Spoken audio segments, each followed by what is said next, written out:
Hey, what's up everyone? So today I'm going to share with you 7 tips to get more organic followers on Dribbble. These are more like my own experience using Dribbble for the last 3 or 4 years. So it doesn't necessarily work for everyone, but I think it could be helpful for you guys to take into account and consider when you build up your portfolio online.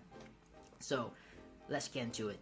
So number 1, focus on the quality. So this sounds like something very obvious, but it's true. So if you want people to follow your Dribbble account, you have to generate good design quality, like so that people can take a look at your profile and then they're gonna see something interesting. They're gonna feel that, oh, this is the guy that create good content and I should follow him so I can see more, so I can learn more, so I can get inspired from him or her.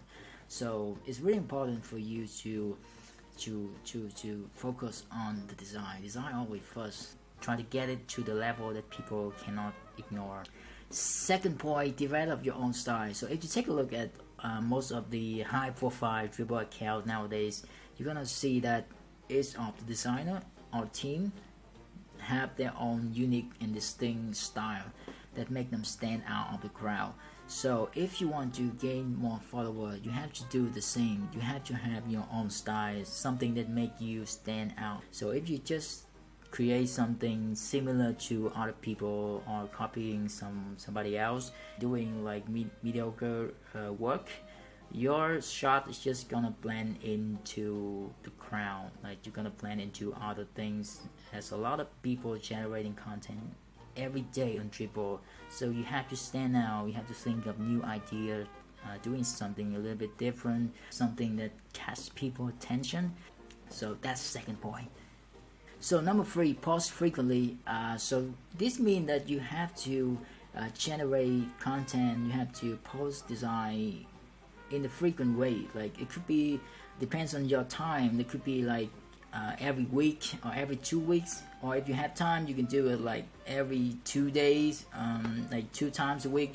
It depends, but the key here is that to keep your profile active, to keep your stuff out there every week, because the more stuff that you post, the more content that you generate, the more chances you're gonna get to more people, get to your target audience. People are gonna see you more frequently, and then they're gonna notice you and they're gonna check out your profile.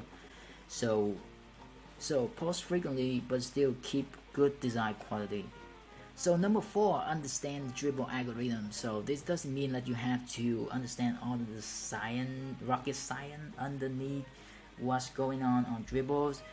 You just have to understand how it works on the high level so that you can optimize your strategy of posting stuff and strategy of building your portfolio.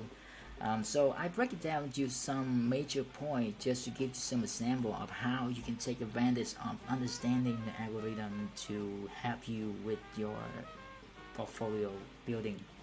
So the first thing is the prime time. So these are the time that have the most traffic going on Dribbble. So if you post at this time, more people, you're gonna get more people to see your shot. But the drawback is that there's also other designers gonna post at this time, so you're gonna have a lot of competition.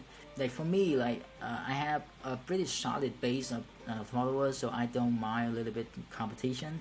But if you started and you don't have a lot of followers, I recommend you to post on the weekend, because there's less traffic on the weekend and things gonna move a little bit slower. So what that means is that your shot is gonna stay on the recent page or the popular page if you get there for a longer time. So there's more chance that people are gonna see you than you post on like Monday or Tuesday on the prime time.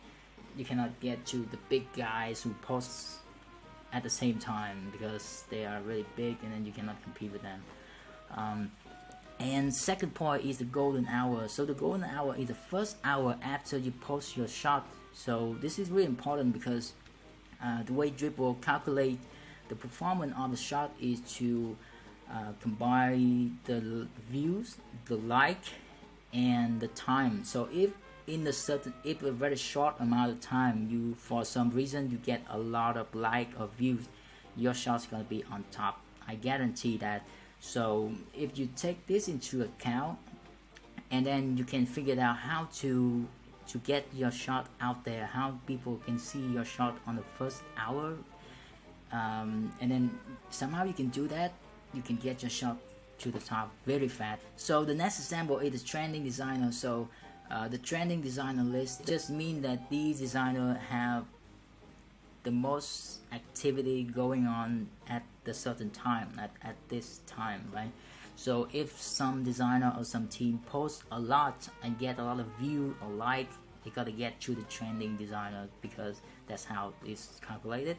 So if you do the same, like if you keep posting and you keep getting more view and like, and if you get enough to get to the top of the trending list, that's you're gonna gain your follower really fast. Number 5 tip is be active. So what this means is that you have to stay very active on the Dribbble community. You have to follow other people, you have to like other people's shot, you have to commenting in the contributing ways in order for them to like you back, to follow you back. So it sounds a little bit practical, but it's true. Sometimes it's just like trading like for like, just the way it is. But you cannot just sit around like doing nothing and then expect people to come to you and then like your shot and then follow your account, follow your profile, unless you are a design god or something. But I don't think that's case is applied to everyone. So maybe just like particular people. But yeah, it's true. You have to be active. You have to reply to other people's comments. You have to like other people's shot in order to get the kind of attention back to you. And so number 6, we get to number 6, take part in community. So community could be like a Facebook community. I know a lot of like designer group out there. It's like people to group together, share stuff. So it could be a good platform for you to share your shot every time you post there or stay active. So people is gonna notice you more.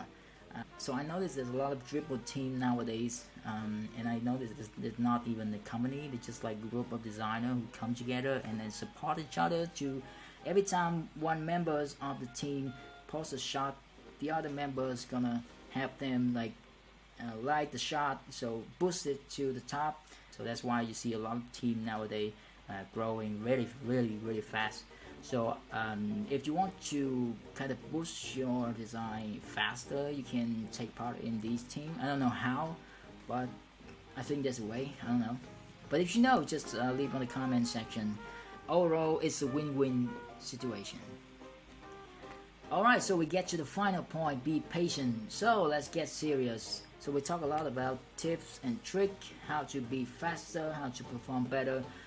But at the end of the day, it's not like it's happened over the weekend and then you got like 10,000 followers and then you become trending and then you become like viral or something. No, it's not gonna work like that. It's gonna take time and take a lot of sweat. It's gonna take a lot of work. I've been doing this for around like 3-4 years, and I only got to like 40,000 followers. Like it takes a lot of work. So my recommendation is just be patient, keep focused on doing the good work, keep generating good design content, generate idea, keep exploring, keep inspiring. Then you will get there sooner or later.